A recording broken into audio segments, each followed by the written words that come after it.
अब हम डिस्कस करेंगे solution of three linear inequalities को। देखते हैं इसके लिए क्वेश्चन। हमारे पास ये क्वेश्चन है तो इसमें हमारे पास दो इनइक्वालिटीज़ दी गई हैं और थर्ड पे रिस्ट्रिक्शन दी गई है कि x greater than equal to 0 है। इस रिस्ट्रिक्शन को हम ग्राफ बनाते हुए यूज़ करेंगे। देखते हैं इसका सोल्यूशन में सबसे पहले हम इनइक्वालिटीज़ से एसोसिएटेड इक्वेशंस फाइंड करेंगे। एसोसिएटेड इक्वेशंस क्या होती हैं कि हम इनइक्वालिटी की जगह इक्वल का साइन लगा देते हैं। तो यहाँ पे हमने इक्वल का साइन लगा दिया और ये हमारे पास इक्वेशन फर्स्ट आ गई और ये सेकंड आ गई। अब हम इक्वेशन वन से पहले एक्स इंटरसेप्ट के ज़रिए पॉइंट फाइंड करेंगे। तो एक्स इंटरसेप्ट के लिए हम क्या करेंगे, हम y को 0 पुट करेंगे इक्वेशन वन में। तो इक्वेशन वन में जहाँ पे y आ रहा है वहाँ पे 0 आ जाएगा, यानी 7 इंटू 0। तो 5x प्लस 7 इंटू 0 क्या होता है, 0 होता है। 5x प्लस 0 5x ही आ जाएगा इक्वल 35 के। अब ये 5 इधर मल्टीप्लाई हो रहा है, जब इक्वल की दूसरी साइड पे जाएगा तो डिनोमिनेटर में आ जाएगा, यानी 35 डिवाइडेड बाय 5। तो 35 डिवाइडेड बाय 5 कितना होता है, 7। अब हम इसका पॉइंट लिख लेंगे। तो पॉइंट में पहले हम x की वैल्यू लिखते हैं। x की वैल्यू हमें कितनी मिली है, 7 मिली है। तो यहाँ पे 7 आ जाएगा और y की वैल्यू 0 है। तो ये हमारे पास इसका पॉइंट आ जाएगा। अब हम इसका y इंटरसेप्ट फाइंड करेंगे। तो y इंटरसेप्ट के लिए हम पुट करेंगे x को 0 इक्वेशन वन में। तो हमने x की जगह 0 पुट कर दिया क्योंकि 5x था, तो 5 into 0 plus 7y equal to 35 वैसे ही आ जाएगा। अब 5 को 0 से मल्टीप्लाई करेंगे तो 0 आएगा, 0 प्लस 7y ही आएगा। और 7 यहाँ देखें कि मल्टीप्लाई हो रहा है, जब इक्वल की दूसरी साइड पे जाएगा तो डिनोमिनेटर में आ जाएगा। तो इसलिए y की वैल्यू क्या आएगी, 35 डिवाइडेड बाय 7। और 35 डिवाइडेड बाय 7 कितना होता है, 5 होता है। तो y की वैल्यू 5 मिली। इसका पॉइंट लिख लेंगे। पॉइंट में क्या आएगा, 0,5। ये हमारे पास इसका पॉइंट आ जाएगा। अब हम इक्वेशन 2 का x इंटरसेप्ट फाइंड करेंगे। तो इसी तरह से ही जैसे हमने इक्वेशन 1 में फाइंड किया, y को 0 पुट करेंगे इक्वेशन 2 में।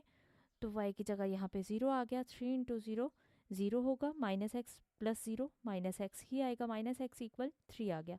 अब क्योंकि यहाँ पे माइनस आ रहा है तो माइनस को हम ख़त्म करने के लिए यहाँ भी मल्टीप्लाई करेंगे माइनस से, और इस साइड पे भी। तो यहाँ पे देखें कि ये माइनस और ये माइनस क्या हो जाएगा, प्लस। तो इसलिए x सिर्फ बचेगा। तो x किसके इक्वल आ गया, -3 के। ये x की वैल्यू आ गई। अब हम इसका पॉइंट लिखेंगे। तो x की वैल्यू पहले लिखेंगे। x की वैल्यू कितनी आई है, -3, और y की वैल्यू कितनी थी, 0। तो इसलिए -3 0 पॉइंट आ जाएगा। अब हम इसका y इंटरसेप्ट फाइंड करेंगे। तो y इंटरसेप्ट के लिए सेम इक्वेशन वन में जैसे हमने x को 0 पुट किया था, इसमें भी 0 पुट करेंगे। तो x की जगह 0 आ गया, यानी -0 plus 3y। -0 plus 3y 3y ही आएगा, यानी 3y इक्वल आ गया 3 के। यहाँ पे एक स्टेप आप लिख भी सकते हैं, 3y इज इक्वल टू 3। तो ये 3 इधर मल्टीप्लाई हो रहा है, जब इक्वल की दूसरी साइड पे जाएगा तो डिनोमिनेटर में आ जाएगा। तो 3/3 कितना हो गया, 1। तो हमारे पास पॉइंट क्या आ गया, 0 1। अब हम इसका इन दोनों इक्वेशंस का टेस्ट पॉइंट चेक करते हैं। तो टेस्ट पॉइंट के लिए हम पुट करेंगे फर्स्ट इनइक्वालिटी में 0 0, यानी x की जगह भी 0 और y की जगह भी 0। तो ये हमारे पास फर्स्ट इनइक्वालिटी है। इसमें हम 0 0 पुट करेंगे, यानी x की जगह यहाँ पे भी 0 आ गया और y की जगह भी 0 आ गया। अब 5 को 0 से मल्टीप्लाई करेंगे 0 आएगा, 7 को 0 से मल्टीप्लाई करेंगे 0 आएगा। 0 प्लस 0 0 ही होता है। 0 लेस देन आ गया 35 से, तो 0 छोटा ही होता है 35 से। ये ट्रू हो गया।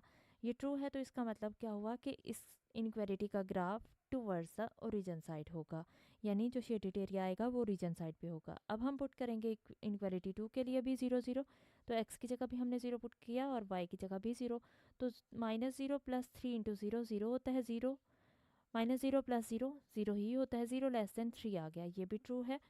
और क्योंकि 0 छोटा होता है 3 से, तो हम कह देंगे कि इस इनइक्वालिटी का ग्राफ भी टूवर्ड्स द ओरिजिन साइड होगा।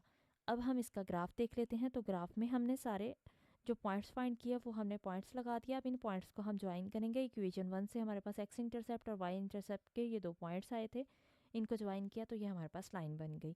इसी तरह से सेकंड इक्वेशन भी x इंटरसेप्ट और y इंटरसेप्ट से जो पॉइंट्स आए थे उनको हमने ज्वाइन किया तो ये लाइन आ गई। अब हम शेडेड एरिया फाइंड करेंगे। तो क्योंकि हमारे पास ओरिजिन साइड पे था तो ये हमारे पास इक्वेशन वन थी, इसका भी ओरिजिन साइड पे सारा एरिया आएगा और इक्वेशन टू का भी ओरिजिन साइड पे आएगा। लेकिन यहाँ पे देखेंगे कॉमन एरिया कौन सा है। तो कॉमन एरिया हमारे पास ये आएगा। अब यहाँ पे देखें कि ये एरिया भी कॉमन एरिया था, क्योंकि ये एरिया भी दोनों इक्वेशंस का कॉमन एरिया था, लेकिन ये हमने इंक्लूड नहीं किया। हमने जस्ट ये ग्रीन लाइन से शो किया है और इसकी वजह क्या है, क्योंकि इस साइड पे x सारा नेगेटिव है और हमारे पास थर्ड पे रिस्ट्रिक्शन थी कि x पॉजिटिव होना चाहिए। तो इस रीजन से इस साइड पे यानी राइट साइड पे x पॉजिटिव होता है और लेफ़्ट साइड पे x नेगेटिव होता है, इसलिए ये लेफ़्ट साइड वाला एरिया सारा माइनस हो जाएगा, यानी ये एरिया हम निकाल देंगे। तो हमारे पास जो एरिया कॉमन बचेगा वो हमारे पास ये एरिया होगा जो हमने ग्रीन लाइन से शेड कर दिया, और यही हमारे पास इसका सोल्यूशन है। अब इसके हम पॉइंट्स फाइंड कर लेते हैं, क्योंकि इसके पॉइंट्स में हमारे पास यहाँ पे देखें कि एक ये पॉइंट आ रहा है, एक ये पॉइंट है और ये पॉइंट भी आ रहा है। तो ये पॉइंट हमारे पास नहीं है, इसका पॉइंट फाइंड कर लेते हैं। तो पॉइंट के लिए हम इक्वेशन 1 और इक्वेशन 2 दोनों को यूज़ करेंगे, लेकिन हम इक्वेशन 2 को पहले 5 से मल्टीप्लाई करेंगे और फिर इक्वेशन 1 माइनस इक्वेशन 2 करेंगे। तो हमने 5 से मल्टीप्लाई कर दिया तो हमारे पास कितना आया, ये माइनस एक्स था तो माइनस 5x हो गया, ये 3y था तो 5 3 ज़ा 15, और ये भी 3 था तो इसलिए 5 3 ज़ा 15 हो गया। अब हम इसको सॉल्व कर लेते हैं। तो हमने इसका साइन चेंज किया और इसको सॉल्व कर लिया। तो यहाँ पे देखें,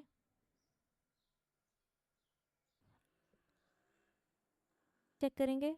अब हम इसका पॉइंट चेक करेंगे तो पॉइंट हमारे पास कौन सा आएगा, ये हमारे पास पॉइंट आएगा जो हमें फाइंड करना है, क्योंकि एक ये पॉइंट है, एक ये पॉइंट है और ये पॉइंट हमारे पास नहीं है, तो ये पॉइंट हम फाइंड करेंगे। तो इसके लिए हम क्या करेंगे, इसके लिए हम इक्वेशन 1 और इक्वेशन 2 को यूज़ करेंगे, लेकिन इक्वेशन 2 को हम पहले 5 से मल्टीप्लाई करेंगे और फिर इन दोनों को ऐड कर देंगे, यानी इक्वेशन 1 प्लस इक्वेशन 2 करेंगे, लेकिन इक्वेशन 2 को पहले 5 से मल्टीप्लाई करेंगे। तो हमने इक्वेशन 2 को 5 से मल्टीप्लाई कर दिया, यहाँ पे माइनस एक्स था तो 5x हो जाएगा और ये माइनस 5x हो जाएगा, और यहाँ 3y था तो 5 3 ज़ा 15 हो गया, इसी तरह यहाँ 3 था तो 5 3 ज़ा 15 आ गया। अब हम इनको सॉल्व करेंगे तो ये प्लस 5x और माइनस 5x कैंसिल हो जाएगा, 7y प्लस 15y कितना हो जाएगा, 22y इक्वल 50, ये दोनों ऐड हो जाएंगी। अब 22 इस साइड पे मल्टीप्लाई हो रहा है y के साथ, दूसरी साइड पे जाएगा तो डिनोमिनेटर में आ जाएगा, तो 50 डिवाइडेड बाई 22 आ जाएगा। इनको अगर हम कटिंग करेंगे तो 2 के टेबल पे कटिंग होगी, 11 2 सा होता है 22 और 25 2 सा होता है 50, तो इसलिए y की वैल्यू 25/11 आ गई।